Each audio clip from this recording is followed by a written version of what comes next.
Alright, let's do this one last time. Even better this time. Light the fires. I know Spider-Man No Way Home may be a little hard for people to criticize for obvious reasons. I get it. The return of Tobey and Andrew is undeniably cool. The actors are doing great. The score is spectacular. So much really cool stuff in the movie. But I feel there's lots of critical areas of improvement that would have benefited from redrafting the script some more, because this movie does have strong potential beneath its many flaws. Let's talk about them. Don't even get me started on Doctor Strange and the little nerd back on Earth 1999. Doctor Strange is the most obvious problem in the movie. For starters, he decides to risk the fabric of existence just to resolve Peter's problems associated with his identity being revealed. Wong reminds him that it's a dangerous spell that travels between the borders of unknown reality, which makes this inherently experimental territory. This doesn't work already. Doctor Strange would never take a gamble on reality just to help Peter's personal problems. Doctor Strange said he wouldn't hesitate to let Spider-Man or Iron Man die just to protect the Time Stone. This makes sense with his more utilitarian approach to heroics. Doctor Strange only takes these serious gambles if it means saving reality from even worse results. And for that reason, why didn't he use this standard spell of forgetting in Infinity War? If Thanos forgets his mission, how to use the stones, or what the stones even are, or how to fight, he's done. He can't win in Infinity War. Instead of doing this, Doctor Strange takes the bigger gamble by allowing him to take the Time Stone and have Tony Stark killed, alongside many of the troops on his side in Endgame. Not only does this context make his plan in Infinity War the more riskier option for their reality, but it also means that he's culpable of several deaths because he took the more riskier option for no reason. Why didn't the Ancient One do the same to Caecilius and his goons to prevent her death in Doctor Strange, as well as unleashing Dormammu? Why didn't they use it against Dormammu instead of using the Time Stone that they established could risk spatial paradoxes and time loops? Already, the plot of Doctor Strange, Infinity War, and Endgame would be radically different if the characters were in character. This already damages Doctor Strange, Wong, and the Ancient One as characters, and Wong is further damaged when he allows Strange to do the spell anyway on the basis that Peter has been through enough. Come on, Wong. Hasn't he been through enough? Just leave me out of this. Your curiosity could have gotten you killed. We do not tamper with natural law. We defend it. Wong is even more strictly by the book than Strange was, yet he's suddenly okay with nearly destroying reality just to help Peter's personal life. And to make the character problems even worse, Doctor Strange starts the spell before even talking to Peter about who he wants to remember his identity. Strange says it's very difficult and dangerous to change the spell while he's casting it, yet doesn't take the simple precaution of just asking Peter what he wants and ensuring that he understands that he must not talk during the spell, otherwise it can change the spell. And for those who want to claim Doctor Strange is justified because he's arrogant, this ignores the context of his character after the first movie. Firstly, his attitude that everything should revolve around what he wants and believes in is outgrown by the end of his movie. He has the choice to fix his hands and return to his life as he originally planned, or to serve the greater good as Doctor Strange. He decided the greater good mattered more, which further defeats his motivation for risking reality just to help Peter. So I could have my hands back again. My old life. You could, and the world would be all the lesser for it. On top of this, Doctor Strange still believes in the importance of assessing these warnings before doing magic. He criticizes the placement of the spell warnings for this reason. I really should put the warnings before the spell. You really should have stolen the whole book because the warnings come after the spells. And once he's more experienced in Thor Ragnarok, he literally looks through the warnings of a spell before performing it to help Thor. Incantation requires any Asgardian modifications? Nope.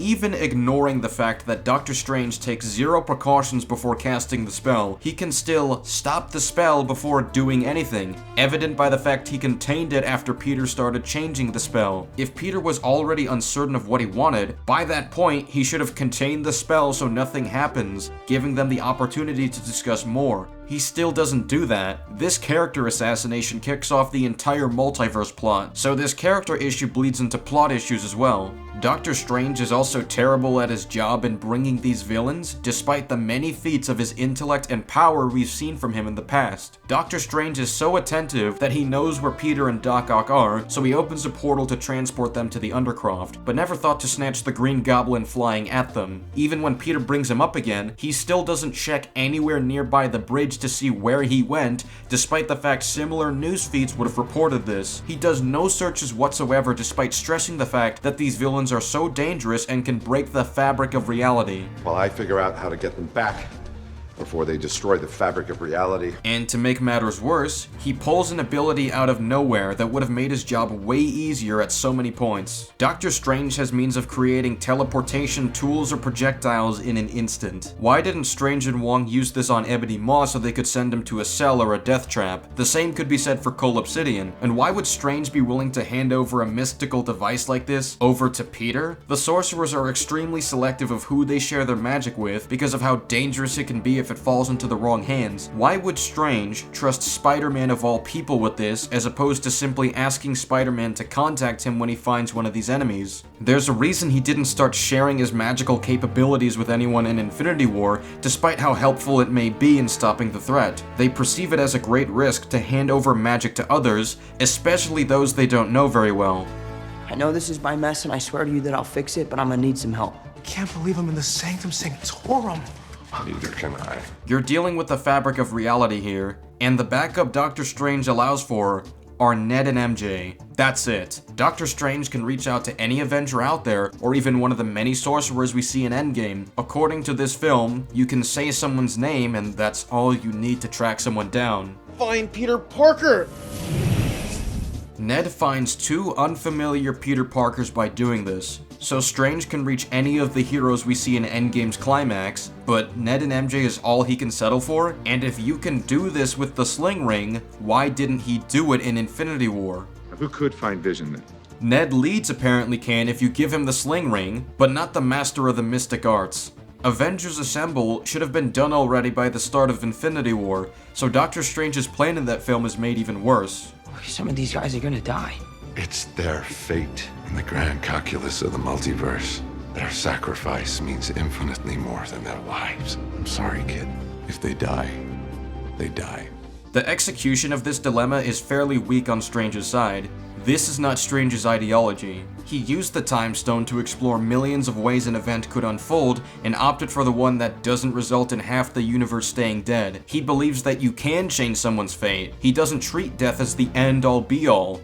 It's their fate. You can't change that any more than you could change who they are. I've spent so many years peering through time. I've prevented countless terrible futures. Look forward in time to view alternate futures, to see all the possible outcomes of the coming conflict. He also doesn't explain why their sacrifice is necessary, which makes it sound like he's talking out of his ass as opposed to voicing an honest belief. Miguel in Across the Spider-Verse shows Miles why he believes the sacrifice is necessary for the sake of the multiverse. This dilemma works because we can actually tell where Miguel is coming from. We can't with Doctor Strange, because his justification is pulled out of nowhere. I don't even think it's necessarily out of character for Strange to believe in sending the villains to die because he's more utilitarian now, but they didn't give him a basis that remotely reflects his character. The best argument he gives is that if the spell gets loose as a result of the box being compromised, an infinite amount of people who know Peter Parker as Spider-Man will show up. Yet he has ways of containing this very easily. He can literally keep the box in the mirror dimension and have his cloak hold on to it until Peter has cured these villains. No villain is getting into the mirror dimension. The only compelling argument that he can make for why it's necessary to send the villains home to die is that there could be other villains out there that they don't know of, with various abilities that they can't counter. However, he never argues this, which he should, because in order to get Peter on his side, he must demonstrate why it's necessary to sacrifice the villains. His viewpoint is made less compelling when he fails to make his case, and it also goes against his character to not appeal to these important factors. What's made worse is that Strange does a horrific job at stopping Spider-Man in this fight, despite the fabric of reality being at stake. I don't believe he would go easy on Peter due to how much is at stake. He doesn't have to kill him. If he can use a portal to individually remove the teleportation web shooter, why can't he do that to remove the box from Peter's hand? If Strange can send Peter through portals midair, why can't he send him straight to a cell to force Peter to give up? Why can't he clone himself like he does in Infinity War to restrain Spider-Man, thus giving him an opening to use the teleportation gauntlet against him?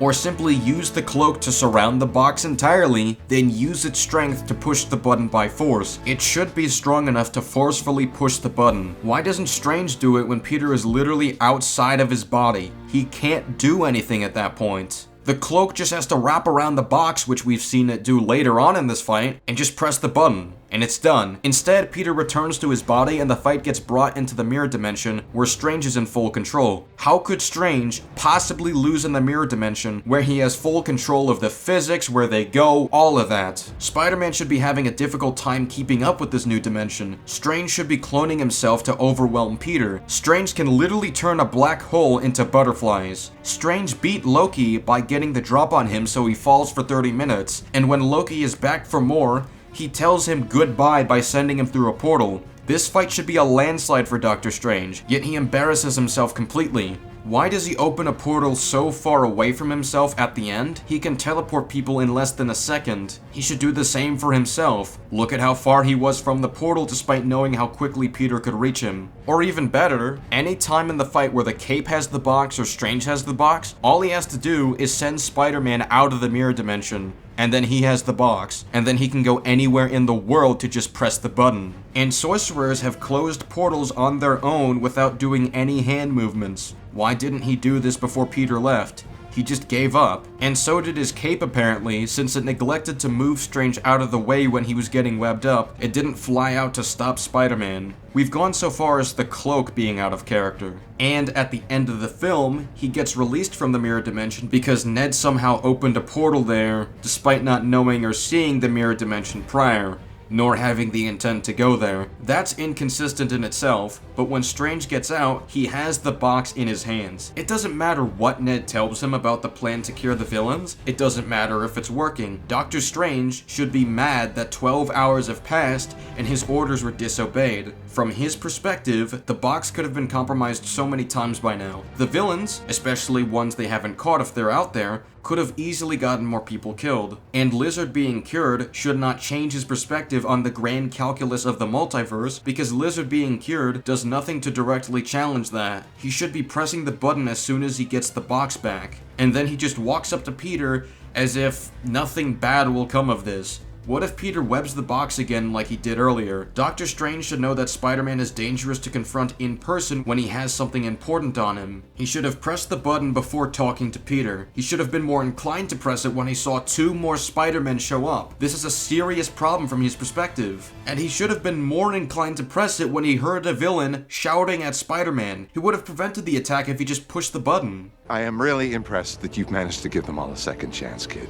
This alone is genuine character assassination. He shouldn't be impressed. From his perspective, Peter nearly caused a disaster by this point. He should be very mad at Peter. More mad than he was earlier in the film, especially since Doctor Strange is known to believe very strongly in doing things his own way. We see this with his argument with Tony Stark. He doesn't concede until Tony presents something compelling that directly challenges his viewpoint. Strange thinks the stone needs to be far away from Thanos. Tony challenges this by saying their home turf would be attacked and that you can get the drop on Thanos on his own home turf. This actively addresses Strange's solution, so he has a reason to concede in spite of his insistence on his plan. And he still makes clear that he will prioritize the Time Stone. In No Way Home, nothing Peter did remotely disproves what Strange thinks or gave him reason to be impressed with what he did. He's so lacking in anger towards Peter that he actively refused what he believed is the only solution to stopping the multiverse's collapse. Make everyone forget.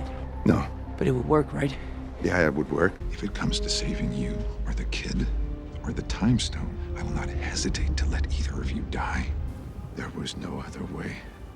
Does it really make sense for his character to reach the point of refusing to save the multiverse because of how it could affect Peter's personal life? I don't think so. This ending spell doesn't even make sense because there's no reason Strange can't just redo the spell the original way before Peter screwed it up. We're too late for that. They're here. They're here because of you. But he's still capable of casting the forgetting spell. So why does it matter that the villains are still here? It shouldn't. And how does this memory spell account for any physical or digital evidence of Spider-Man's identity, or any of Peter Parker's records? Does this literally erase things from existence to do it? Because if that's actually an option when casting the memory spell, oh my god, I can't imagine the applications this would have. Like making Thanos forget his army so they all get wiped from existence, or making Thanos forget his weapons and ships so they all get wiped from existence. Doctor Strange, his surrounding characters, and the magic system is broken on several levels in this movie. Even without the other problems there are to discuss, this already heavily damages the writing of this movie. And since we're on characters, I want to move on to the villains in the story. Sandman's character is a mess in this movie. His morals are inconsistent, his plan contradicts his motivations, and he's a strange choice for this movie because the theme of this movie is second chances. Sandman is a reformed villain after Spider-Man 3. He got his second chance. He was forgiven for killing Uncle Ben, and he stopped his destructive path to focus on the little time he had left with his daughter. Why would a reformed villain be fitting for a movie that's about giving villains second chances? His character gets brought along so he can act like a villain again for no reason, only so he gets a second chance again? Why not use a villain who hasn't been reformed yet? Venom would have been the perfect choice, especially since Eddie Brock is representative of how redemption can transform a person, and people invest in his character because of this. Leave it alone. The sooner you guys get through this, the sooner we go home. Sandman says this, yet he leaves Peter behind after the villains start to retaliate, and then sides with the villains at the end anyway. He's even causing sandstorms where innocent people are present, despite the fact he doesn't want to hurt anybody. I didn't want this, but I had no choice. I didn't choose to be this. Did a terrible thing to you. Spent a lot of nights wishing I could take it back. He shouldn't even be leaving Peter and May to suffer and possibly die because of his guilt for what happened to Uncle Ben. If anything, he'd want to prevent this version of Peter from suffering a similar tragedy. And you need to ensure Peter's safety anyway, so he can communicate to MJ to push the button without a bunch of villains attacking him and preventing him from doing that. He helped him earlier in the film, I don't know why he can't help him now. He could even stay with Peter and encourage him to push the button after the villains have fled. But instead, he literally joins the side of the villains who kill innocent people and want the box destroyed so that nobody goes home. Sad to tell you, Sandman, nobody's going home. He still sides with him after this. Why? He should be on Peter's side. He even tries to choke out the same Peter Parker that forgave him and gave him the second chance. He was nice enough to let him go in spite of what he did, but then Sandman tries to suffocate him. I forgive you. Sandman is completely assassinated. Next up, we have the Lizard. The Lizard believes that he may be one of the dead villains in his world. How that happens is that he ends up fighting Spider-Man, and the details behind that aren't set in stone because Electro never answers him. However, the Lizard knows that these deaths don't just occur for the sake of it. They happen for practical reasons. Green Goblin died because he was impaled by his own glider in combat. Doc Ock died because he drowned in the river with his machine. Electro died because he took in too much energy and blew up. So from the Lizard's perspective, something relating to his fight with Spider-Man led to his death, and the only way he can truly die is if he doesn't have the Lizard formula. This is spelled out in The Amazing Spider-Man. He wanted to create a world without weakness. He doesn't believe he has weaknesses as the Lizard. I want to create a world without weakness. I sought to create a stronger human being, but there's no such thing. You won't stop me again. I'm getting stronger every day. Human beings are weak, pathetic, feeble-minded creatures. Why be human at all when we can be so much more?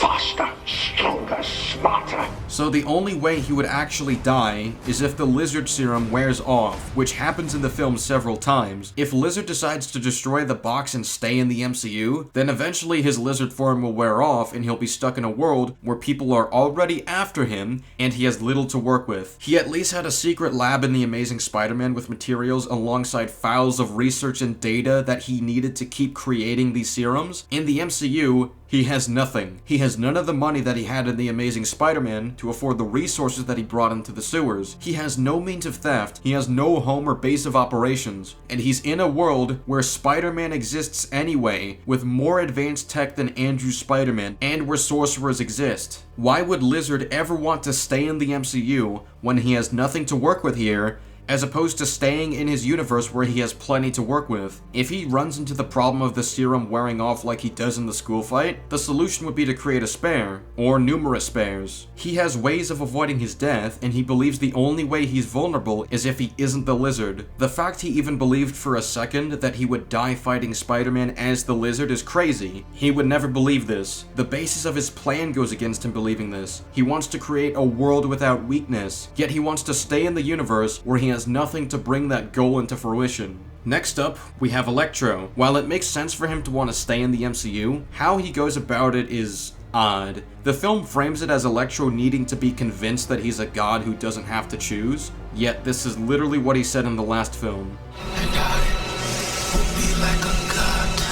He already has a god complex, so it's weird to see him act conflicted about Norman's speech, as if he's in the process of being convinced by it. Norman's speech shouldn't have to convince him. He should already be convinced. He should already be scheming to backstab Peter. Instead, he allows Peter to plant a device onto him when he has no idea what it'll do. He just saw Peter cure Otto in an instant by just placing a device onto him. This should worry Max. It would be nice to see Max trying to stall Peter, or even talk him out of it in some way. Perhaps even lie to him and act like he plans to use his powers to be better, just like Spider-Man does. This isn't out of character for Max to do when he's desperate for a result. He lied to Gwen about how his birthday was going to be celebrated when he was caught off guard. He came up with a pretty believable lie that he had friends who made a flyer for him and that he had a party with lots of celebrities. Gwen seemed to believe him when he talked about it. Max isn't a bad liar, and he could come up with some way to manipulate Peter into believing that Max doesn't need to be cured. Like I said earlier, he can give a promise to use his powers for good moving forward. He would know how to appeal to Spider-Man's beliefs. If he wanted to, he could even lie and say that his Spider-Man in his universe wasn't a good person at first, but he became better over time and did plenty of good. That's not even untrue. It's not guaranteed to work, but it's something Max would try considering it's in his nature to lie when it's convenient for him, and he'd want to keep his powers without dying or being sent to prison. Instead, he allows a device to be planted onto him when he has no idea what it's going to do to him. And even when he says something feels off, he allows it to keep running instead of ripping it off before it starts having consequences on his powers. He appears conflicted and turns as if he met a realization when he hears Norman say that gods don't have to choose. It's a strange framing of his character. But even worse, when he decides to take more extreme measures and retaliate, he decides to leave instead of forcing Peter to give up the location of the box. By leaving, he gave Peter a better chance of reaching MJ and telling her to push the button, when instead it would have made more sense for him to stay there, force Peter to give up the location of the box, maybe even use Aunt May as leverage. I have no idea why leaving is his reaction, but what's even worse is that he seemingly forgives Andrew's Spider-Man after one conversation with him. He tries to calm him by saying, "Don't worry, I'm all tapped out." Why is that his attitude? This is the Spider-Man he believes betrayed him and just wanted to set him up so he has all the attention for himself. Max refused to listen to anything Peter would say to counter him. He is set in stone in his beliefs. He never believed Spider-Man was trying to save him. And after that same Spider-Man was responsible for taking his powers, the one thing that gives him value and meaning, he has even more reason to be pissed at him. He's gonna be tossed in prison now thanks to Spider-Man. He should still resent him, and even more this time. A world without Spider-Man, and everyone will be able to see me for who I truly am. Except he proceeds to compliment his face, and then he starts complimenting his heroics and the impact he had on the city, the thing that he believes he's just doing for attention. You set me up. You lied to me. You got that suit. You help a lot of poor people. The only negative thing he has to say is that Spider-Man isn't black. I don't apologize. There's gotta be a black Spider-Man somewhere out there. And then he takes Spider-Man's hand out of respect. If he's so spiteful and bitter to Spider-Man, he would have ignored his hand and got up on his own. He'd either call out Spider-Man like he has before, or ignore him because he wants nothing to do with him.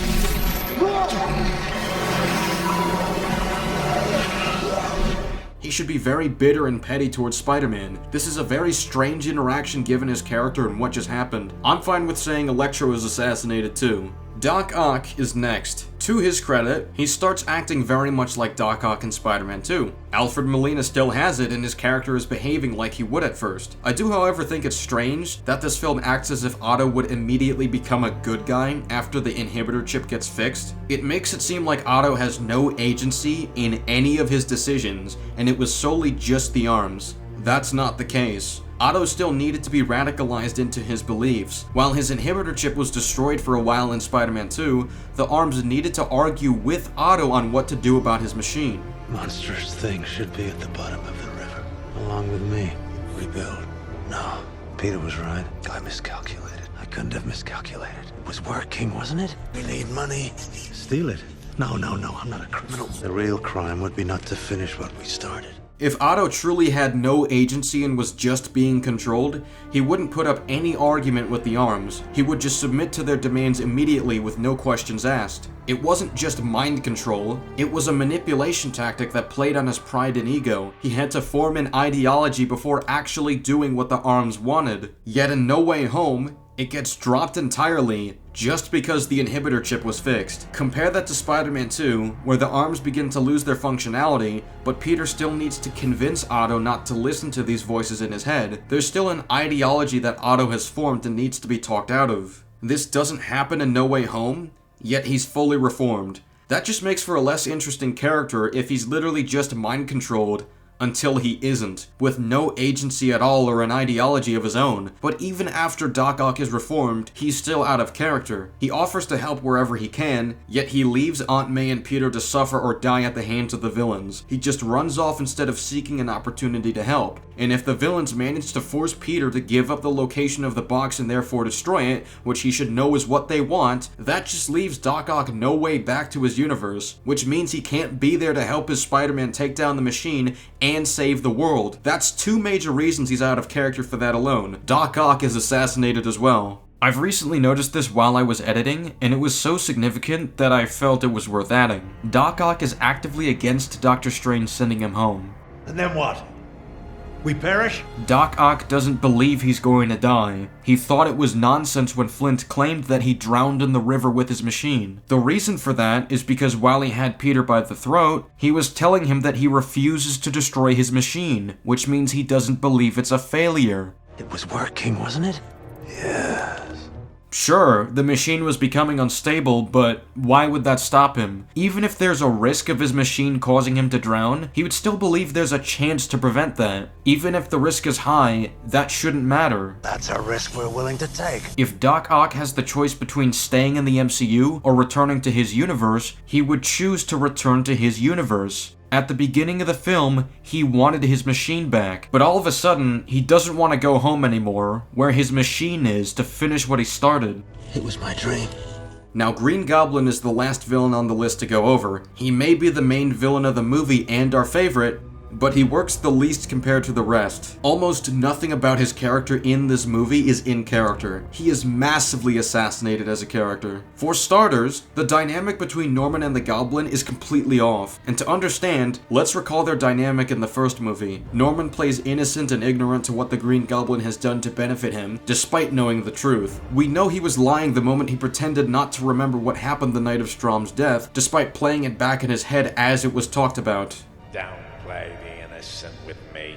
You've known all along. Did you think it was coincidence? Oscorp Industries has surpassed Quest Aerospace. Costs are down, revenues are up, and our stock has never been higher. So many good things all happening. All for you.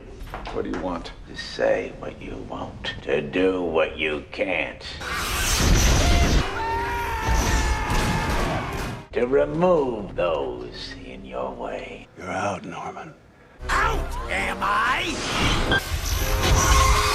Bringing you what you've always wanted. Power beyond your wildest dreams. The Green Goblin acts in favor of what Norman wants. Norman only hesitates because he wants to be perceived as innocent and incapable of any wrongdoing. That's why he covered up Strom's death as opposed to coming clean and trying to put down the Goblin persona within. He willingly holds on to it as opposed to getting help because it grants him his wishes. He happily accepted this moving forward from the mirror scene. He only begs for mercy and pleads innocence as a means of trapping Peter. He's not actually innocent. He's not actually remorseful for trying to kill all those people. You killed those people on that balcony. The Goblin killed. I had nothing to do with it. Don't let him take me again. You tried to kill Aunt May. You tried to kill Mary Jane. Tried to stop it. I couldn't stop it. If anything ever happened to me, it was you that I could count on. No Way Home portrays the complete opposite. Norman is shown to be afraid of the Goblin persona for some reason, as if he wants to get rid of it. That's not how the Green Goblin operates, yet the film portrays it this way. Coward, you make me sick. Hiding in the shadows. Hiding from who you truly are. You can't escape yourself. It seems like this is meant to imply that by escaping himself, Goblin means that Norman wants to reject the darker half of himself. He destroys the mask he regularly uses to maintain his secret identity. Why is this? I saw Spider-Man in an ad for this place, and I thought he could help me. Sometimes I'm not myself. I'm someone else. And every time he's in control, I can't remember. I'm here in this place. I don't know what's going on with me. You're clowning. You're not clowning. I sense clowns. There's no way in a million years Norman Osborn would ever respond like this. Norman would never show weakness to Spider-Man of all people and start crying and begging him for help. This right here is complete character assassination for Norman. If he went to Peter for the sole purpose of finding a way home, that would be fine, but if he just needed to find a way home, he wouldn't need to mention the fact that the Green Goblin takes control and that he's clearly suffering from a mental condition. He regularly withholds this fact in the first Raimi movie. In No Way Home, he mentions this mental condition to Peter because he wants to get help for the condition, and he wants Spider-Man to get rid of that darker half of him. Which makes no sense because Norman accepted that part of himself in Spider-Man 1, and him forgetting what happens when he's the Goblin isn't something that actually happens. That was a lie Norman told to cover up his involvement in Strom's death. He didn't actually forget. He just pretended to. That's why he figured out Peter's identity based on the cut on his wrist. He still remembers what he does as the Green Goblin because he willingly accepted it. No Way Home doesn't acknowledge this. They treat his excuse of forgetting what happens as earnest. When Norman was clearly going insane in the mirror scene, his response was to accept his darker half, instead of rejecting it and trying to get help for his condition, since Goblin gives him what he wants in the end. Power beyond your wildest dreams, and it's only the beginning. Yet in this movie, they have him trash his gear and smash the Green Goblin mask, as if he wants nothing to do with it, as if he wants to escape that part of himself, and then have him cry for Spider-Man's help to get rid of his mental condition. Does this sound like the Green Goblin to you at all? He would only cry for help as a last resort to outsmart Spider-Man, not as a genuine cry for help. What have I done? The Goblin killed. I had nothing to do with it.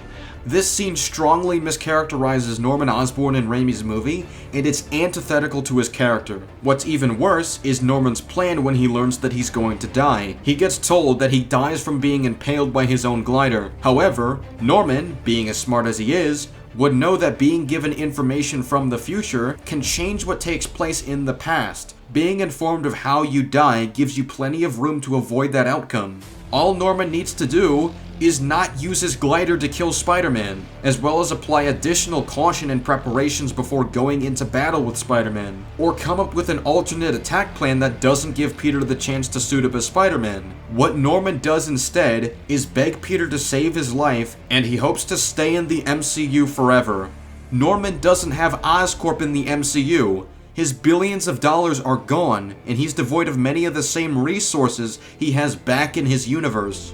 I started this company. You know how much I sacrificed? He also loses his son, who he wanted to take over his company and therefore preserve the Osborn legacy. Furthermore, the MCU has more heroes than just Spider-Man. Doctor Strange could throw Norman in a cell by just looking at him. There's absolutely nothing for Norman to gain by staying in the MCU. He doesn't have his wealth, he doesn't have his company or his home, he doesn't have his son, he can't go back home to continue shaping his son to be his successor when he wanted Harry to preserve his legacy. And even though Norman is known to be a bad father, that doesn't mean he doesn't care about Harry deep down. Part of his journey in the first Raimi movie was showing more appreciation to Harry after he realized that Peter Parker wasn't on his side. I'm so sorry. I haven't always been there for you, have I? You're busy. You're an important man. That's no excuse.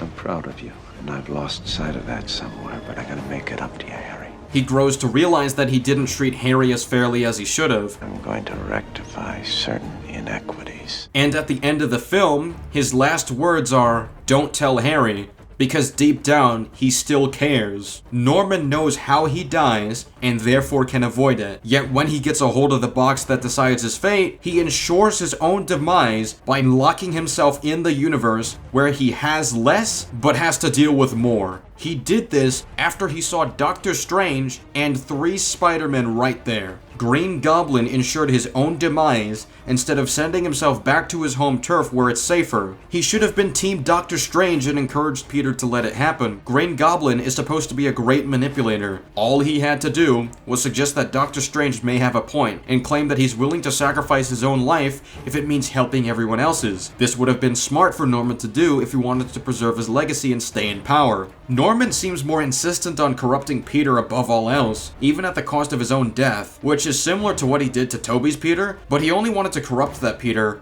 for self-preservation reasons. There's only one who can stop us. Or imagine if he joined us. Norman spared his Peter and even kept his identity a secret because he wanted to convince Spider-Man to his cause, and there's plenty to gain from having Spider-Man work with him. He sees them as exceptional beings that can accomplish plenty if they work together. They get to control the city at their will, all for the sake of their interests and gain. In No Way Home, he literally just wants to corrupt Spider-Man as if it's some Batman and Joker dynamic. He kills Aunt May as a means of pushing him to try killing Norman. We don't need you to save us. We don't need to be fixed.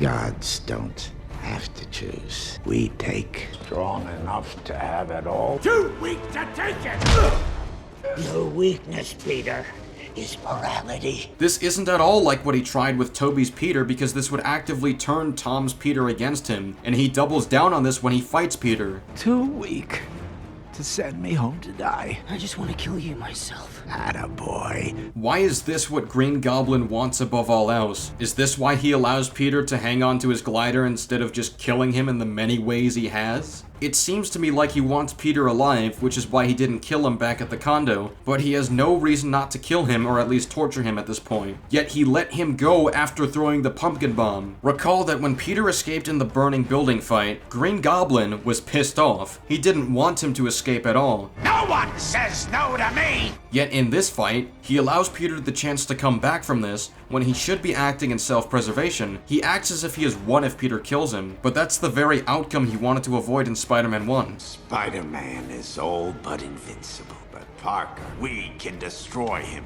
make him suffer, make him wish he were dead, and then grant his wish. First, we attack his heart. Norman only wanted to attack his heart, so it becomes easier and more satisfying to kill him. And when Norman is basically beaten by this point, he stabs Tobey and then says this. She was there because of you. You are the one that killed her.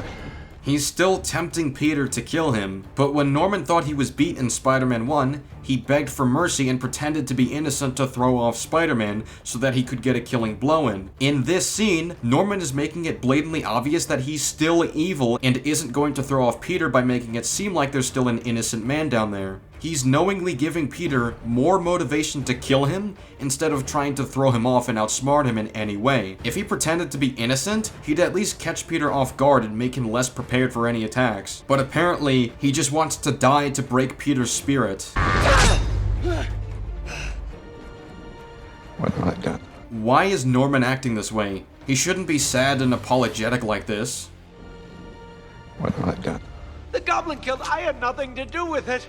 It's established that Norman hates rejection and gets spiteful when things don't go his way. Norman is about to have his entire legacy tarnished and lose all of the power he had over the city in Spider-Man. The Spider-Man of his universe has won. He should be devastated. Not for what he did, but for himself. He should be pissed off. He shouldn't show sympathy to Peter for what he did. When Peter brought up all the people that he tried to kill in Spider-Man 1, he wasn't actually remorseful for it. His response to that was to lie so he can catch Spider-Man off guard and kill him. He laughs when he tries to kill these people.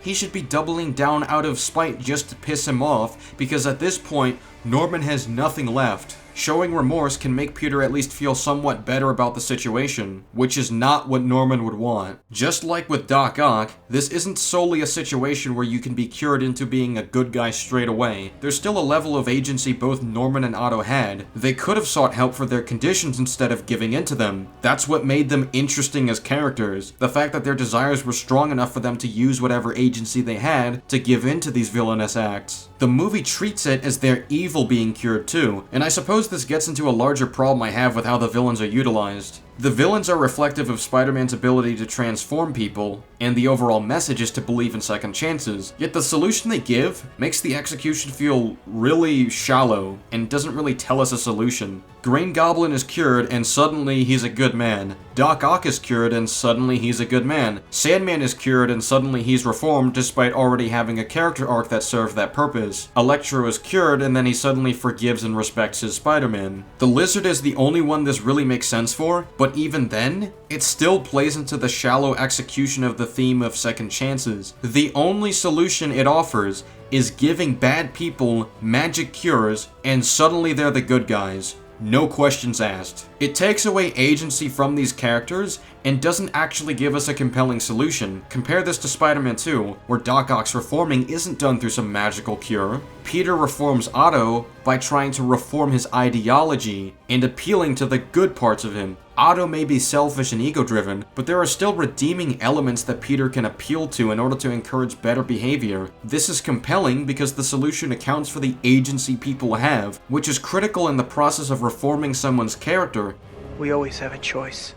It's not some magic win button, but it gives meaning to the idea that there's a hero in all of us, and anyone can go on that journey to reach that point. Intelligence is not a privilege, it's a gift. You use it for the good of mankind. Even though sometimes we have to be steady and give up the thing we want the most, even our dreams. Let's also bring up the Spectacular Spider-Man as a comparison. Sandman's second chance is achieved through Spider-Man's ability to inspire good. Sandman only viewed his capabilities through the perspective of what benefits it could bring him, which is getting the big score. Spider-Man encourages Sandman to think about the good he could be doing with his powers instead. It shocks Flint, because he never considered that Spider-Man of all people would believe in his capacity for good. It causes a process of introspection, and ends with him cleaning up his own mess, and instead thinking about the needs of other people rather than just himself. This is compelling because it shows us how inspiring others, even your enemies, can encourage the change you wish to see in the world.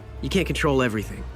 Trick is to never stop trying. That's far more interesting than if Sandman lost his powers and then he just became a good guy after this. Additionally, one of the compelling parts about whether you should give people second chances or not is the practicality of reforming people. Lots of people don't believe in second chances because they don't believe in change, or believe that it's super unlikely and not worth the cost of such an effort. Where's the dilemma if you can just reform villains by just taking their powers? The practicality of reforming people is now an irrelevant point in spite of being one of the most interesting elements to consider for the issue. There's no compelling argument this film makes against Peter's idea of reforming villains instead of killing them. Even if I disagree, Jason Todd makes an interesting argument in favor of killing the Joker. He argues that Joker is a worthy exception because he has taken too many lives with no clear path of change. He outlines how Batman's morality can be a weakness as opposed to a strength, which says a lot more than No Way Home has to say on the issue. Batman actually feels challenged by the movie. Spider-Man doesn't feel challenged at all in this movie. Strange has no argument for why he can't change them. Peter's just unambiguously right. Now, with all the villains out of the way, what about our main heroes? Well, starting with MCU Peter, I have plenty of character problems for him that'll bleed into other characters as well. I am the most famous person in the entire world, and I'm still broke.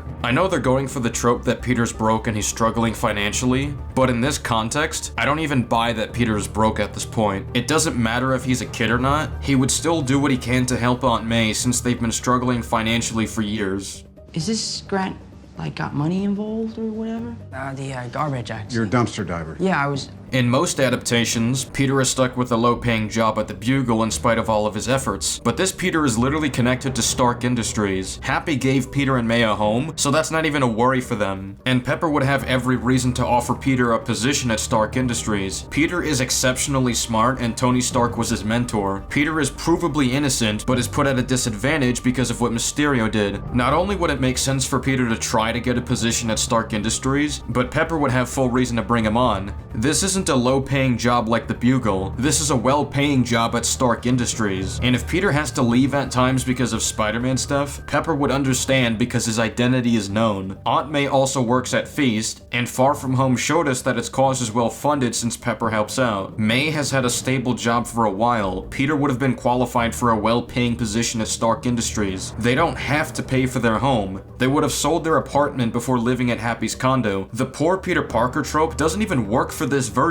when he has all these connections and opportunities. It's not compelling either, because I have no reason to believe he's actually struggling or that he'll face significant financial consequences. He later gets the idea to call Doctor Strange by looking at a Halloween decoration months after his summer started in Far From Home. If Peter really thought hard about solutions to his identity being revealed, I don't know why this was what was needed for him to consider Doctor Strange. He would have thought of this long ago if he believed Strange could possibly shift reality to help him. And when he actually works with Doctor Strange, he handles this in the most, dare I say it, irresponsible way imaginable. He gets told that changing the spell is very difficult and dangerous. After he changed it a few times, Strange warned him to stop tampering with the spell. Everyone in the world's gonna forget that you're Spider-Man, except your girlfriend. It's my best friend, so it's really important to me that Ned knows. Let's not change the parameters of this spell anymore while I'm casting. Okay, I'm done. At that point, ask if he can stop it or start over instead of just dropping more demands. He just told you that it's incredibly dangerous for the reality. He instead proceeds to keep talking after he was verbatim told that it was dangerous to keep tampering. Let's not change the parameters of this spell anymore. But my Aunt May should really know. Peter, stop tampering with the spell. It was really messy, and I don't think that I could go through with that again. Happy? No, I'm annoyed. No, it's a nickname. Harold Happy Hogan. Peter is also a really bad hero in this movie. He saves this family, and instead of bringing them on the ground where it's further away from the fight, he decides to bring them onto the same bridge where he's fighting Doc Ock. And not just on the same bridge, he brought them exactly where Otto was walking of all places. He also never thinks to use his taser webs on Doc Ock when this would very quickly end the battle as shown in Spider-Man 2. This is strange considering he thought to do this against the Vulture, and for a more significant problem, he leaves this bridge full of cars behind despite the fact he just saw Green Goblin casually drop a bomb and laugh about it. We even see arriving cars slightly affected by it, so Peter has no reason to believe this bridge is fully evacuated, and that there's no risk of lives. He doesn't even check on anyone on the bridge. Contrast that to how Peter immediately checks on the deli in Homecoming as soon as he sees an explosion taking place, or how he immediately rushes at the site of an explosion to see if anyone was harmed. None of that care or urgency is present for Peter in No Way Home. What if Goblin deals with the police and bombs them too? He should know that the police wouldn't be a match for him. This is the exact reason he tries to bring the FBI agents out of the fight with the Vulture, knowing they're at high risk of dying if he doesn't help them or stop the bad guy from hurting them. He should be asking Strange to bring him back on the bridge straight away. People are dying if Green Goblin is still dropping bombs for his own fun. He doesn't bring it up straight away in spite of what's at stake, and even when he brings it up later on, he doesn't ask to be put back onto the bridge. He doesn't ask Strange to stop the Green Goblin. He lets him go, and then changes the subject to college. I saw another one on the bridge, like a flying green elf. Dr. Strange? What? My friends and I just got a second chance to get into MIT, and if the school sees me fighting these crazy monsters... Seriously, still talking about college? Yeah, there's a guy dropping bombs on a bridge, and Peter for some reason thinks that college is the appropriate subject right now. That just shows a complete disregard for lives in danger, which is not like Spider-Man at all. The lives of those people on the bridge should matter more to Peter than college. This conversation takes place after Peter sees Green Goblin escaping. Now compare this to how Peter behaves in Civil War when he sees Team Cap escaping. Hey, Mr. Stark, what should I do? What we discussed, keep your distance, web them up. Okay, copy that. His instinctual reaction is to ask Tony how he can prevent the escape. That's the first thing on his mind above all else because he sees the mission as a priority. He doesn't randomly put the mission aside like we see him doing in No Way Home. And even when Peter meets with Ned and MJ, none of these people are taking this seriously or treating it with the urgency that's warranted. While I figure out how to get them back before they destroy the fabric of reality. Scooby-Doo this shit! You're telling us what to do, even though it was your spell, meaning that all this is kind of your mess. You know, I know a couple magic words myself, starting with the word please. Please, Scooby-Doo this shit. Okay, so just so we're clear, the Green Goblin is flying around, dropping bombs on people as they speak, and MJ's primary concern is if Dr. Strange says please, because apparently that's what they need to hear before they even bother to help these people. I'm sure she demanded the same level of respect from Flash Thompson before bothering to help him in Far From Home, right? Well, no, because she pushed him to evacuate out of concern for his safety, regardless of how disrespectful she may view him as, because that's what heroes do. And even after Dr. Strange says please, they still don't go to the bridge that's being bombed straight away. What do they do instead? Badass. Oh! A torture rack. That is a Pilates machine. Who the hell are these two? These are my friends. This is MJ and this is Ned. Hello. A guy is flying around, dropping bombs on a bridge, and their focus is on admiring the wizard's dungeon and kindly introducing themselves to the supervillains. I'm sorry, what was your name again? Dr. Otto Octavius. Wait, no, seriously, what's your actual name? The fabric of reality is at stake, and villains are out there wreaking havoc. Why do you care about any of this irrelevant stuff right now? Did MJ stop to admire the mace she picked up in Far From Home? No, she was trying to save their lives because they were in imminent danger, just like the people on the bridge who are actively being bombed right now. Oh, is that a dinosaur? See what I mean? If they truly took the situation seriously and were focused on saving the people in danger, they'd be acting a lot faster and not get sidetracked like this. We saw way more urgency when Peter and Ned were working to stop the Vulture, which is an even lower stakes situation. Notice how he makes his conversation with Liz end as quickly as possible, as opposed to stopping for casual conversations with people like we see in No Way Home? Gotta go. I'm sorry. You don't deserve this. Peter is sprinting and changing as quickly as he can because he believes the mere escape of the Vulture calls for an urgent response. Moving days! He's gonna rob that plane! I gotta stop him! And he tries to reach the Vulture as fast as possible, while also urgently trying to warn Happy about Vulture's plan. Yet when the Green Goblin, someone more dangerous than the Vulture, escapes, he doesn't even care to be brought back to the last place he saw him as quickly as possible. He doesn't care to get on the case and chase down leads as quickly as possible. He actually thinks this is an appropriate time to engage in casual chatter, much of which is irrelevant to the issue, despite the stakes being higher than situations he's taken way more seriously. I mean, just look at his conversation with MJ in Far From Home. He immediately takes control of the conversation and says, MJ, look, I know you have a lot of questions, but look, we really have to get out of here, okay? Okay. You don't see them stopping for chatter when they're talking about how to deal with Mysterio. This isn't a cookout. Probably spying on me right now or sending a drone to come and kill me. I have to call Mr. Fury and tell him that Beck's a fraud, but he tapped my phone. Okay, so what are you gonna do? I have to go to Berlin and talk to Mr. Fury in person. Don't tell anyone about this, okay? Anyone who knows is in danger. It's pretty clear that their immediate priority is trying to strategize and finding ways to stop Mysterio, which makes sense given the urgency of the matter and what's at stake. What happened in this movie? Guys, isn't about this whole spell thing. It's totally okay. Wait, really? Oh, dude, I don't care. It's seriously not a big deal. As a reminder, there's a supervillain flying around, dropping bombs on people. There are other supervillains out there that they don't know of, and Strange states that they could destroy the fabric of reality. And upon being given the mission, this is how our heroes act. Nobody is taking any of this seriously. Peter even proceeds to wash his suit instead of just using his Iron Spider suit, when he should be out there going after the Green Goblin. Like, can you imagine for a second that while people's lives were at stake because of the Mysterio situation, Peter decided to give the stealth suit a cleaning before, you know, actually dealing with the threat straight away. That's what Peter's doing in No Way Home, even though he still has the Iron Spider suit, which is perfectly usable and offers more protection for him when he goes up against supervillains. He doesn't even bring the Iron Spider when confronting Electro. If he needs a new one, just use Happy's fabricator that he also used in Far From Home. He instead uses a suit where his wires are exposed and his phone needs to be taped up to his suit, even though he can take calls from his suit. And this carries over later on in the film because he doesn't think to wear the Iron Spider suit in the apartment either, with all of these dangerous supervillains, especially since Iron Man suits are known to protect against Thor's lightning. He literally has an Electro-proof suit that he doesn't use. I'm gonna fry you from the inside out. Power at 400% capacity. How about that? Iron Man's armor can also contend with Thor. He can walk off Thor's hammer being thrown into him. Iron Man armor can literally walk off tank shell hits. If Norman were to attack him, his punches would be much easier to tank. Peter eventually reaches the Green Goblin because he wandered into Feast. From his perspective, Norman is actually an innocent man who only behaves violently because of a mental condition he has. He very clearly is suffering and in distress as a result of it. Peter sees this and doesn't consider this his problem, and thinks it's better if the villains just get sent home without curing any of their mental or physical problems. They all have their own mental or physical issues. This isn't my problem. I gotta know, what's your MO? What gets you out of that twin bed in the morning? When you can do the things that I can, but you don't, and then the bad things happen, they happen because of you.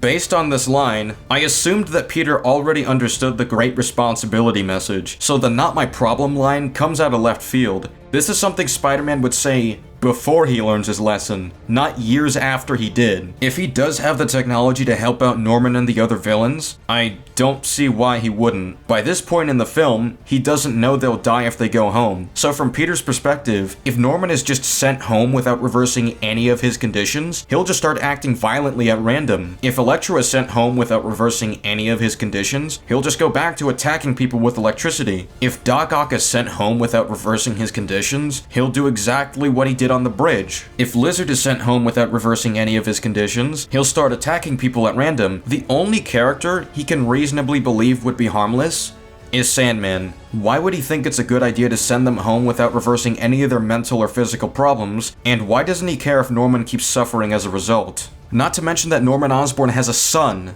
He hears him mention this, and because of his experiences in Homecoming, he already knows how traumatic and awful it can be for a child to live with their parent being a supervillain. Your dad, I can't imagine what you're going through. If there's anything I can do to help. So instead of stopping Norman from going on this path and potentially damaging his son in the process, Peter wasn't planning to do anything about it, knowing that a kid could suffer because of this. And even then, he confronts the Vulture on this in Homecoming. How could you do this to her? He's actively trying to reform the Vulture and getting him to see reason, knowing the impact his actions will have on his daughter. Yet when Norman mentions that he literally has a son, Peter for some reason just doesn't care at all. He doesn't care to help him in any way. I thought he would have learned not to ignore his responsibilities after he literally tried doing exactly that in Far From Home, which he needed to learn from. If Aunt May hadn't said anything to Peter, he would have just let them go home and possibly kill more people. That's way worse than letting one robber escape a wrestling arena. He would have let 4 dangerous supervillains go. But even when Peter is convinced to help the villains, he does so by letting them out all at once in this populated apartment building. Well, he does leave the giant lizard in a truck where no one can see him. Where's Connors? He told me he wants to stay in the truck. And you guys just accepted that? First of all, the lizard could do anything behind Peter's back, and he'd have no idea. Someone could get killed by him for all he knows. Secondly, stuffing all of these villains in Happy's apartment puts every resident in this building at risk. These aren't decisions you make lightly, yet Peter acts super casual about the fact that he has all these dangerous villains in here. Compare this to Homecoming, where he's immediately put on edge and takes it very seriously when he sees the Shocker enter his school. He immediately applies caution because the mere presence of a supervillain can mean danger to himself and others around, which is why he tries to follow the villain instead of letting him go unwatched like he does with the Green Goblin. Peter is super casual about what he's doing here, which is especially strange considering he brought Aunt May with him when he didn't need to, despite what he just told MJ. You can't come with me, it's too dangerous. I can't do this if I know that you're in danger. But it's fine with Aunt May? Why didn't Peter just do this at the Sanctum instead of the place where Aunt May lives? Happy lives here too, so he could show up at any moment. even at a time where it's dangerous to be here. They didn't even give Happy a warning. He had to call them hours later to communicate to us that he just found out. They gave Happy no warning that a bunch of supervillains were just going to be stuffed into his home. They easily could have gotten him killed. Even if Happy does check the doorbell cameras, he's not going to know that these are supervillains. From his perspective, they could be guests, some of which have unique abilities. It's not uncommon in the MCU, so not knowing these guys are supervillains, he could show up thinking it's safe when it's very clearly not. Peter thought to warn Happy about a simple plane theft from the Vulture, yet he didn't think to warn him about the fact several supervillains were scattered throughout his home. Not only that, but supervillains being at Happy's apartment can draw attention from law enforcement. That would turn his apartment into a crime scene, since Spider-Man is withholding wanted criminals here, and they would see that he's using the missing Stark technology, which incriminates Happy. They knew this at the beginning of the film. The feds are actively investigating that missing technology. If you were involved. If I was involved, I advise securing a lawyer. Let's hear what he has to say. Matt? You're gonna need a really good lawyer. So they furthered the risk of Happy either being put into legal trouble or even dying. I feel kind of bad using Happy's police like this. He'll get over it. Peter has no plan for if the villains retaliate. He should already have MJ on call so she can consistently monitor the situation. If something bad happens, she'll see it. Instead, we're left in a situation where Peter can't call anybody because he's busy dealing with supervillains. I think this is made worse by the fact that in the last movie, he was literally tricked by a supervillain, which you'd think would make him more cautious with how he trusts them in the future. You can't trick me anymore. He literally gets tricked by the villains, all because he didn't do something as simple as keep MJ on call to make sure she knows what's happening, or release the villains one at a time while under restraints and constant supervision. Peter gets tricked because he's an idiot, not because the villains needed to be smart. And I find it kind of funny that Peter says he'd text MJ if something goes wrong, even though one of Electro's abilities is to absorb power at will. At least if he calls MJ from the start, she'll know that he was probably disconnected by Electro and therefore push the button. And somehow, to Peter's surprise, his plan results in the villains breaking free. Even if Peter can't text MJ, he can literally use his suit to call people. Why didn't MJ push the button after she would have seen on the news that Aunt May died? Peter said to push the button if something bad happens. Those are his exact words. If something bad happens, I'll text you, and then you just push this, and then it's all over. But Peter, I swear, if I don't hear from you, I'm pressing the button. Sure. Something bad did happen. His aunt died and is presumably unable to reach you because the fight broke out. I mean, Peter could be dying in the hands of the villains right now. So from MJ's perspective, the villains are just out there killing people or killing Peter, and Peter expects the button to be pushed. Why hasn't she done that? And even after Ned and MJ opted not to push the button, why not attempt to reach out to any of the Avengers to help out? Ned is shown to be capable of tracking down people by just saying their name. He can literally find Thor, Captain Marvel, Hulk, whoever is out there to help them stop the villains. As for the final issue I have, MCU Peter's big sacrifice at the end was largely unnecessary, and it deals quite some damage to his character. I first want to make it clear that Peter didn't have to make everyone forget Peter Parker. He could have made them all forget Spider-Man, which is better for him because Ned was still friends with him before learning he was Spider-Man, and MJ wasn't just following Peter because he was Spider-Man. They would at least remember Peter Parker, and Peter would still have parts of his personal life intact while Spider-Man's identity remains a secret. But on top of this, Dr. Strange says, in the multiverse, there are an infinite number of people who know Peter Parker is Spider-Man. If that spell gets loose, they're all coming here. This would include characters like Raimi MJ, who's presumably Peter's wife, and Web Aunt May. I'm not gonna go through the whole list, but I think it should be immediately apparent what the problem here is. For reference, Raimi Doc Ock isn't here because he remembers MCU Peter, he's here because he remembers Raimi's Peter. So anyone from the Raimiverse would be here because they know Raimi's Peter, and they can't forget MCU Peter since they didn't even know MCU Peter existed when they got here. Do you know a Peter Parker who's Spider-Man?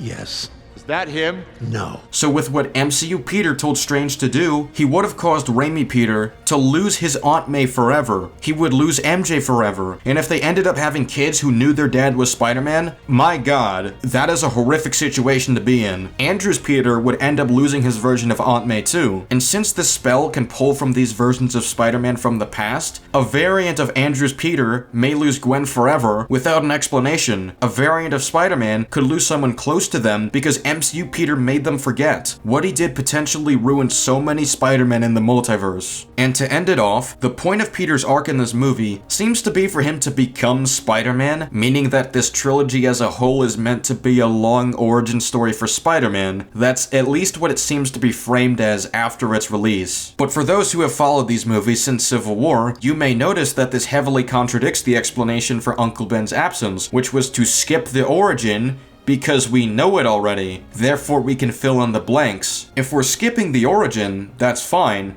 but turning around and making the trilogy in itself an origin story makes the initial choice seem non-committal, and the trilogy as a whole seem lacking in direction. And it's strange to think that No Way Home is the endpoint to Peter Parker's journey of becoming Spider-Man, because Civil War made it abundantly clear that he already ended that journey off-screen. When you can do the things that I can, but you don't, and then the bad things happen, they happen because of you. Peter already became Spider-Man by the time Civil War happened. They didn't tell us his origin story because they figured we got the gist already. So why did we need 3 movies to tell us the origin story of Spider-Man? She told me that with great power comes great responsibility.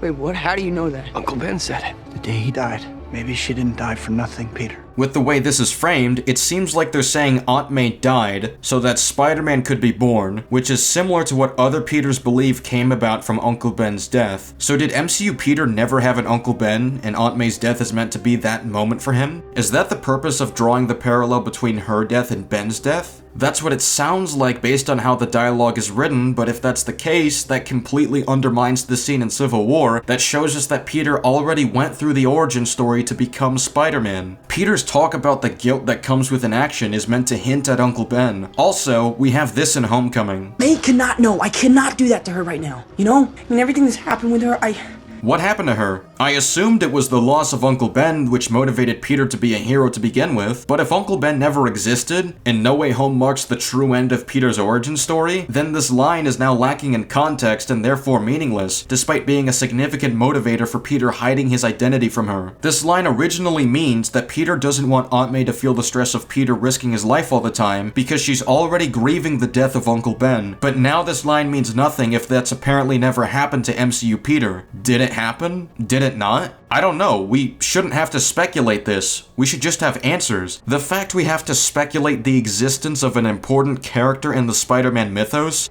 is a problem. If he did exist as we were originally meant to believe, then that undermines the entire point of making No Way Home the end of his origin story. And if he doesn't exist as we're probably supposed to believe now, then much of what we saw in the past is either meaningless or no longer makes sense. And no matter what we go with, I simply don't believe Aunt May's death was necessary for Peter to truly understand responsibility the same way Uncle Ben's was. He was already acting on Uncle Ben's ideas years beforehand, yet he needs Aunt May to say it for him to finally learn it and become Spider-Man? That's what Aunt May died for, according to Toby. So what did Uncle Ben die for? For nothing? What would have been better is if Aunt May's message was an extension of the Great Responsibility message, rather than a repeat. Compare this to Spider-Man 2. I believe there's a hero in all of us, even though sometimes we have to be steady and give up the thing we want the most, even our dreams. Aunt May isn't just repeating what Uncle Ben said or what Peter would have already learned in his origin story. She's just expanding upon it by discussing the importance of sacrifice and the belief that anyone can be a hero, no matter the self-doubt they're going through. Let's also compare this to Spider-Man PS4. I can't take this. You can and you will. I'll pay you back. Soon. Just ask for help next time. Oh, you are so much like Ben. You have to learn to swallow that Parker pride and accept that you're human, like the rest of us. Once again, Aunt May isn't just repeating what Uncle Ben said or what Peter already would have learned in his origin story. She's expanding upon the idea of great responsibility by telling Peter that it's also his responsibility to call for help when he needs it instead of just shouldering everything on his own. He can't be an effective hero if he doesn't apply enough self-care, because he's still human. Aunt May can definitely be a key factor in Peter's development, especially in progressing his understanding of responsibility. But if all she can offer is a repeat of what Peter had already learned in his origin story, then how pivotal of a figure should she really be to Peter's development, especially since it's being framed as what finalizes Peter's origin story as opposed to an extension of what he already learned from his origin. I don't think Peter's arc in this movie works on a premise level, because it boils down to completing an origin story that we already skipped by the time Civil War was out, with references that imply its existence. And perhaps this problem could be avoided if the film didn't choose to frame this journey as an origin story where he becomes Spider-Man, rather it stayed focused on being an evolution that picks up after he becomes Spider-Man, which is what we see from every piece of Spider-Man media that takes place after Uncle Ben's death. It's done this way because it simply makes the most sense. It'd be really strange if Raimi's Spider-Man 3 was framed as the end of an origin story, as opposed to a continuation after the origin story. This covers just about all the issues I have with MCU Peter, MJ, Ned, and Aunt May, but I also have issues with Tobey and Andrew's versions in spite of how cool their returns were. We'll start off small for now. I have no clue why it took Tobey and Andrew over a day to meet up with Tom's Spider-Man. We would have had two different Spider-Men swinging around the city at the same time. Tom's Spider-Man is busy dealing with the villains, so why didn't word of their arrival reach Ned and MJ if they were actively monitoring what was happening in the city? Wouldn't Tobey and Andrew deliberately draw attention to themselves if they wanted to reach this world Spider-Man? Norman thought to go to Feast as a means of getting Spider-Man's attention, but Tobey and Andrew didn't have the brain power to try anything like this, despite how intelligent and experienced they are. And you'd think that they'd be more urgent in trying to reach Tom's Peter, considering reality is displaced and versions of their villains are causing trouble in the city. And even when Andrew meets up with Tom's friends, he doesn't take the situation that seriously. Crawl around. Crawl around? Yes. No. Yes, crawl around. How's this helping? Why do I need to crawl around? Because this is not enough. This is plenty. No, it's not. Yes, it is. No, it's not. It is. No. Duck season! Rabbit fever! Duck season! Rabbit fever! How do I stick to the ceiling? Do it.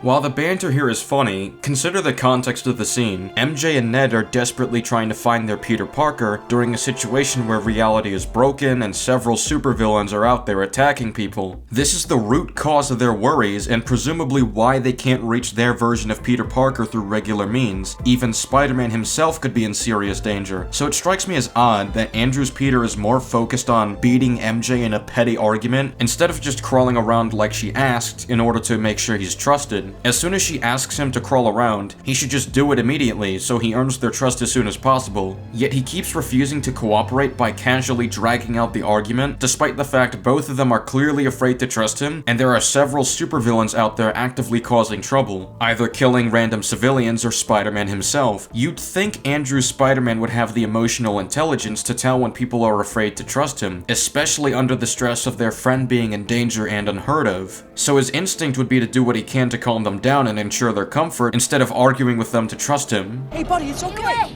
It's all right. Hey, look. Just a normal guy. You want to hold on to this? Jack? Yes. Let's get you out of here. Okay, now look. I'm going to undo the belt. You're going to hold on to that seat in front of you. See how easy that was? You did a great job. Jack, climb now. I can't. Yes, you can. Put it on. The mask. It's going to make you strong. There you go. That's it. That's it, buddy, that's it. Okay, now climb. You're doing great, buddy, you're doing great. This was Peter's first day actually being a hero. He should be way better years into his career. During an urgent situation like this, it's more in Peter's interest to cut to the chase and move forward as quickly as possible instead of treating it like a casual conversation. There's gotta be some kind of blackout plan, right? Some kind of backup, or how am I gonna stop him? Every time I get close to him, he fries my web shooters. Rubber, plastic. Did you try magnetizing them? Did you magnetize a nail with a battery? Holds an electric charge. Yes. You see how he immediately cuts to the chase and is focused on strategizing and seeking a solution, and how the conversation isn't treated as a casual banter but rather a mutual cooperation to find a solution as quickly as possible? It's the same problem I have with how Peter, Ned, and MJ were acting earlier. They act incredibly casual in spite of the high stakes. And when trying to find Tom's Peter, Tobey and Andrew assume the solution is to look for a place Tom might go to which would have meaning to him. Is there some place he might go that has meaning to him, where he would go to just get away from everything?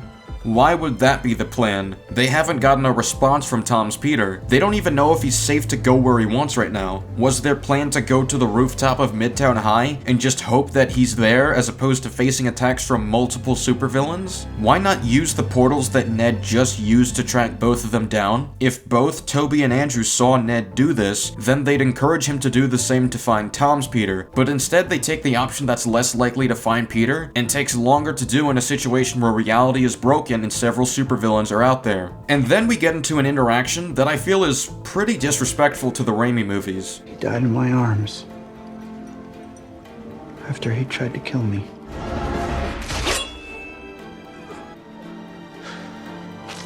Anyone who hears that framing of the situation is gonna think that Harry was just a straight up killer who died from his own schemes. Saying that someone died after trying to kill you is a framing that fits Mysterio and the Green Goblin. It would be just as disrespectful if he were to say Doc Ock died after he tried to kill him, completely leaving out the part where he died because he sacrificed himself to destroy his own creation. Harry died in order to save Peter's life because he chose to be a hero in the end. Ned never would have gotten that impression from what Peter told him. Framing Harry's death this way is completely disrespectful for Peter to do, and this is character assassination. Peter would never present the death of a loved one in such a disrespectful manner. I should never have hurt you. Said those things. None of that matters, Peter. You're my friend. Best friend. Whatever battle we have raging inside us, we always have a choice. My friend Harry taught me that. He chose to be the best of himself. He died in my arms after he tried to kill me. He instead would have said something like, "He died in my arms after he tried to save me." And it would make more sense for the theme of the movie because it would further represent the value of second chances, and it would especially make more sense for Toby's character because of Aunt May's speech about how there's a hero in all of us. This is a message that Toby would want to pass on, and asking about his best friend is the perfect opportunity to do this, yet he frames his best friend's death in a disrespectful light, as well as a hopeless one that makes it seem like he never redeems himself. It would have been a good opportunity to give Andrew Spider-Man hope for the redemption of his Harry Osborn, but instead, Andrew has nothing to say about what Toby went through. We didn't even see a reaction from him when this is something that should have meaning to his prior experiences. I don't know how to work as a team. Me neither. This isn't true either, and this kinda spits in the face of Tobey Maguire's Spider-Man once again. I may need some help over here. Give me your hand. Gotcha.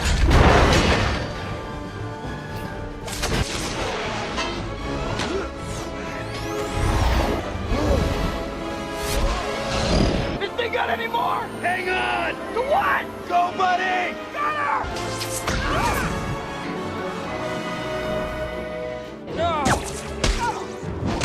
I thought you were Peter too. What? I'm not Peter.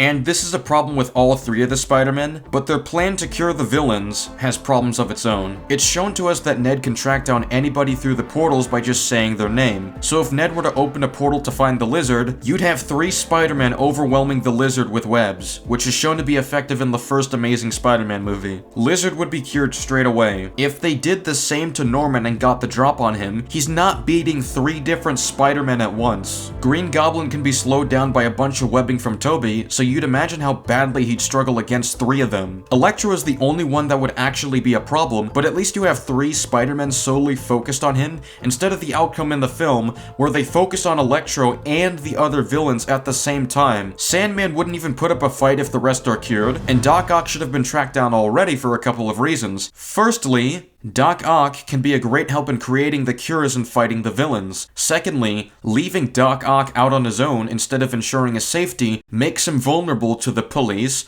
or the supervillains. If Doc Ock gets killed, then Toby's world is left to get destroyed since he won't make it back to destroy the fusion reactor. And even ignoring the consequences this would have on Toby's world, this is literally Peter's mentor. He would care to see if he's okay, especially if the last MCU Peter has heard of him, he was literally shot by Electro. But apparently he doesn't care to check on him after the villains break out. That in itself I think does significant damage to Toby. And another issue I have with the plan they went with instead is that that many of these villains are known to cause damage when they merely traverse the city, as well as if they run into police attention along the way. Green Goblin drops bombs for fun and the police would have no chance against him. Electro causes damage with his electricity and the police have no chance against him. The Lizard often crashes into vehicles and the police have no chance against him. The Spider-Men are expecting these supervillains to make city-wide travels that could cause civilian and police casualties on the way, instead of plucking them one at a time and getting the drop on them. So not even Toby and Andrew get out of this film unscathed. The characters do not function in this movie. All of our main characters have been assassinated to varying degrees, with the exception of Happy Hogan and J. Jonah Jameson.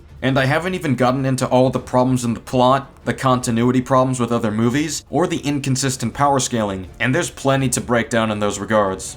The plot already doesn't function on a premise level. Mysterio's narrative should have been shut down before it even released. Now I understand that there's gonna be morons who believe Mysterio no matter what. Sneeko exists. Jack Kentner exists. But as far as the general public and the law enforcement, Mysterio's narrative is so bad that it should have been dismissed immediately, just like Flat Earthers are. No Way Home states that the bridge fight in Far From Home took place a week ago. That same day, S.H.I.E.L.D. would have reported exactly what happened. Peter and his friends would have been questioned by the police. There is evidence of drones with built-in projectors scattered all over the bridge. Flash live-streamed these drones projecting the illusion, literally proving that Mysterio's fight with the elementals was staged. The monster was full of drones, it's crazy! The drones have been webbed up and witnesses would say Spider-Man was fighting the drones. Mysterio's body would have been found with a motion capture suit, and the records would show that Quentin Beck was an ex-Stark employee, and Stark Industries records would show that he was working on the barf technology that Tony Stark showed to people. This evidence would be all over the news, so before any video gets released by Mysterio's crew, it would already be accepted by law enforcement, the media, and the general public that Mysterio used illusion tech to fake all of these elemental fights. So the minute Mysterio claims, "I managed to send the elemental back to the dimensional rift," that's an immediate lie. He couldn't have sent the elemental to another dimension because he doesn't actually have powers, and the elemental doesn't exist to begin with. The opening statement should get his video dismissed by the law enforcement and the media. Goodbye. He also has his suit on in the hallway, yet that same hallway would have had his body in the motion capture suit. This should fall apart immediately. There shouldn't even be a case against Spider-Man. Every single witness that was attacked by the drones would have vouched for Spider-Man. Flash live-streamed the attack against them. And sure, it's gonna be pretty suspicious that Stark Industries owns these drones to begin with, but Edith would have recorded the conversations Peter had. Tony's AIs do this regularly. Peace in our time. I record everything you see.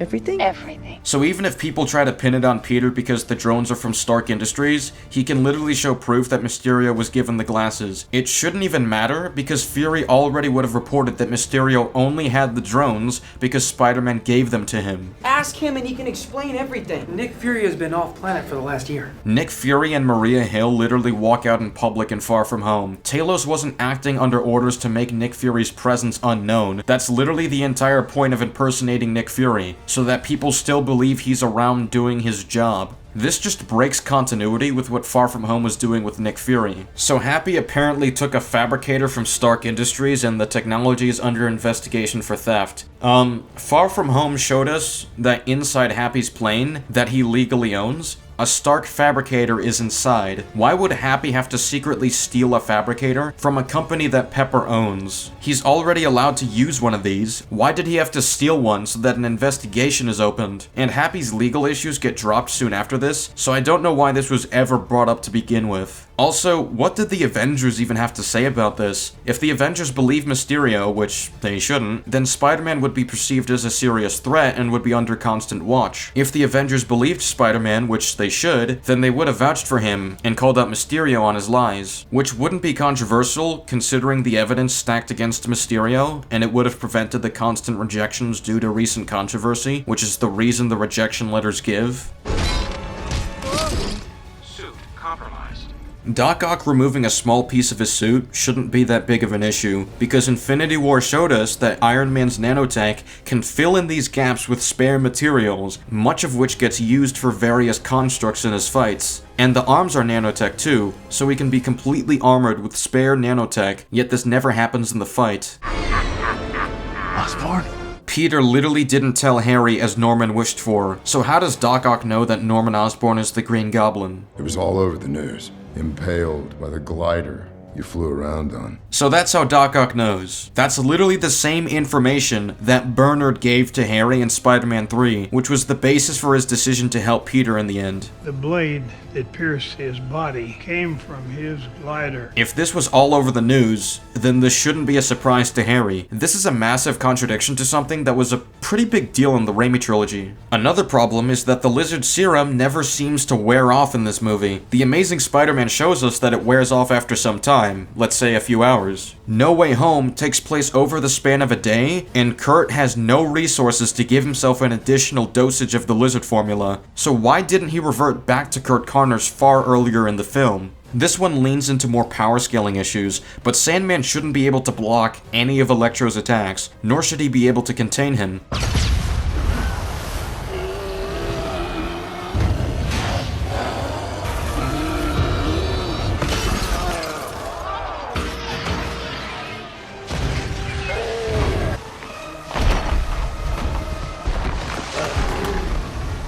He can't just block off heat-based attacks. Electro's electricity should have a similar effect. Sandman shouldn't be able to just block that off. It's plot armor for Spider-Man and Sandman, because Sandman should be out of the fight and unable to prevent Electro from stopping Spider-Man. Speaking of Electro, how is he even in the MCU? He never knew Peter Parker was Spider-Man. He shouldn't be in this movie.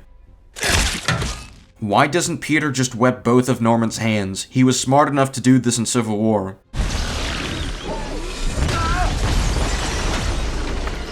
How does Doc Ock survive this? Electro is shooting him with the intent to kill him, so he shouldn't even be conscious to catch his fall. Electro is known to knock people out with just one zap, and what Electro delivers here is far more than just a zap. Alright, MJ, heads up!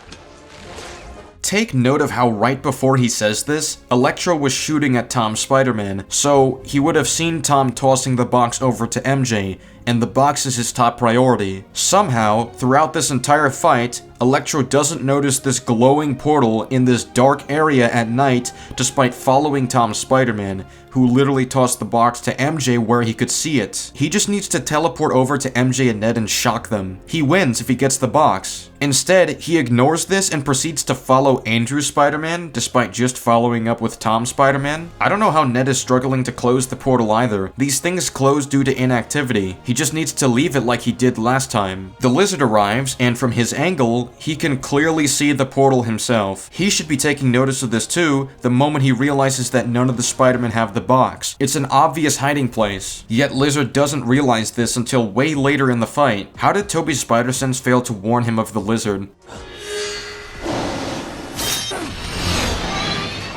And Tobey is shown to react faster than Andrew Spider-Man, who has not only dodged Lizard many times in his movie, but he can literally dodge several streaks of lightning being shot at him. Tobey is faster than that, but somehow gets grabbed by the lizard. Did Sandman fail to check the glowing circle in the dark too? He can fly over there, so he has even less of an excuse than the lizard. But I thought you were Peter too. What? I'm not Peter.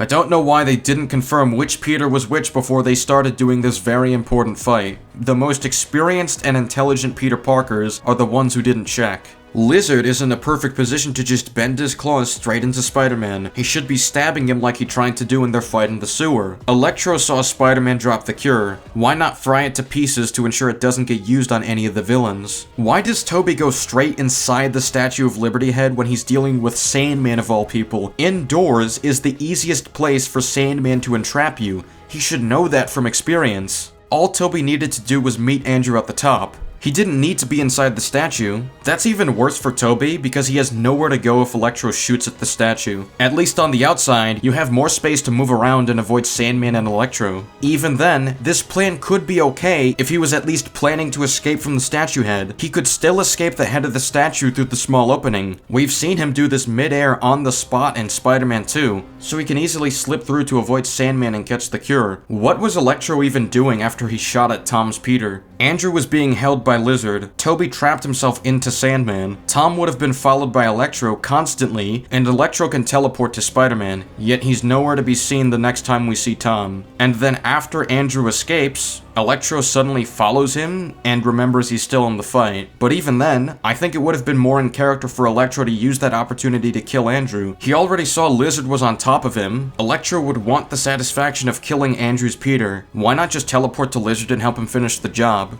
Doc Ock shouldn't even be able to hold on to Tobey and Andrew. He was established to be weak to electricity in Spider-Man 2. He should be dead right now. Electro is shooting with the intent to kill Spider-Man, and it's actively damaging these two. Doc Ock should be absolutely fried right now. He shouldn't be able to grab Electro, and even if he could, Electro can literally shoot electricity at him to free himself like he did earlier. But instead, he's just floating there, like he's in pause mode. And why does the device instantly depower him anyway? We were shown that the device needed to be connected to Electro for some time, yet Electro has recharged on electricity from the arc reactor. He has so much juice on him, you can't instantly remove all of the electricity from him. How he loses the fight doesn't make sense. Can the Spider-Man come out to play?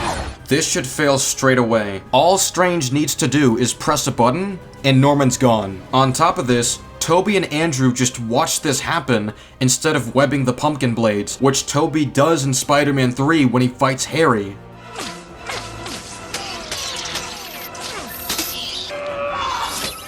When Andrew fought his version of Harry, right after he dodges him, he knows to shoot a strand of webbing to obstruct his path, and with how much of a heads up Andrew was given for Norman's arrival, he could have just latched onto him like he did to his version of Goblin. He had a pretty smart strategy too, since as soon as he went onto Harry's body, he crawled over to his back like a real spider to choke him out. We're meant to believe Tobey and Andrew have years of additional experience compared to where we left off from their final movies, yet Tobey does nothing but stare at an open chance to web up these pumpkin blades. And that other Peter, he's just standing there. And then Doc Ock holds onto Goblin's glider with one arm, but doesn't use the others to grab Norman himself off the glider. Tobey and Andrew are still just standing there in pause mode despite their experiences with their goblins. And Tom would want to go after Norman right now out of revenge. Norman somehow slices through Doc Ock's tentacles despite the fact they're literally resistant to blades. On top of that, Norman's glider blades aren't even designed for traditional cutting. They're designed for impalements. And even after cutting Doc Ock's arm off and preparing for the explosion, he didn't think to maybe follow up with a series of bullets and missiles to get the job done. A bomb isn't going to stop the three Spider-Men.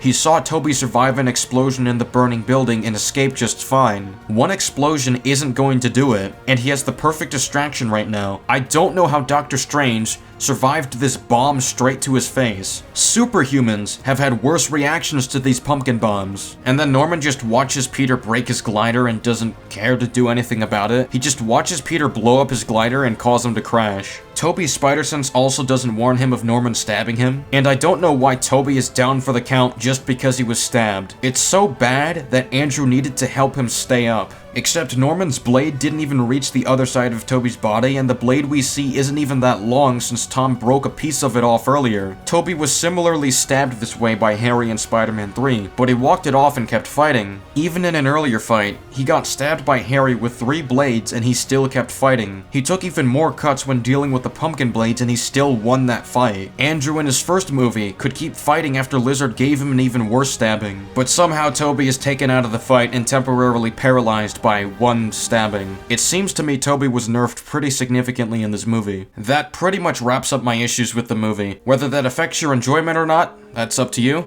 but I definitely think this is worth discussing, perhaps on a weekly tradition known as Disagreement Day. I'll see myself out.